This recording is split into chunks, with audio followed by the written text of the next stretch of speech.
Praise the lord.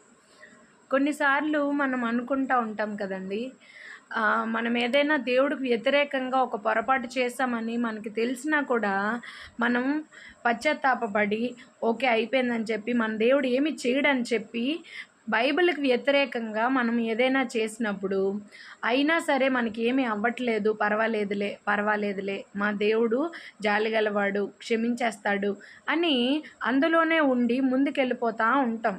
అయితే దేవుడు అంటున్నాడు, సాతానుడికి కూడా ఒక శక్తి ఉంది, మనల్ని ప్రొటెక్ట్ చేసే శక్తి వాడికి ఉంది.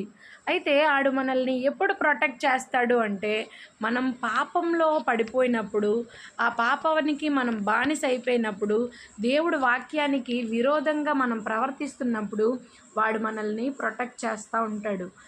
ఇప్పుడు సపోజ్ ఒక కోడిని మనం కొన్నాం అనుకోండి, అది చిన్నగా ఉన్నప్పుడు కొంటే వెంటనే మనం కోసుకొని తినేస్తామా? లేదు.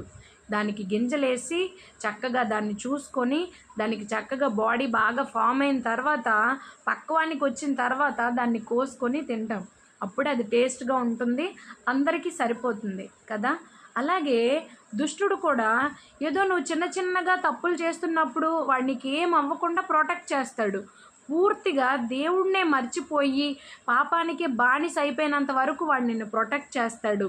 అయితే దేవుడికి నువ్వు ఎప్పుడైతే గుడ్ బై చెప్పేసే స్టేజ్కి వస్తావో అప్పుడు అమాంతంగా నిన్ను వాడు మింగేస్తాడు. అందుకే వాడు నిన్ను ప్రొటెక్ట్ చేస్తున్నాడు. మనం అనుకుంటాం దేవుడు చేస్తున్నాడు, దేవుడు క్షమించేశాడులే అని అనుకుంటాం. అయితే మిత్రమా జాగ్రత్త.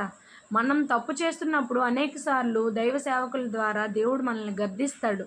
దానికి నువ్వు లోబడి కంప్లీట్గా ఆ పాపాన్ని విడిచిపెట్టి దేవుడు చెప్పినట్టు నువ్వు నడిస్తేనే ఆయన నిన్ను క్షమిస్తాడు.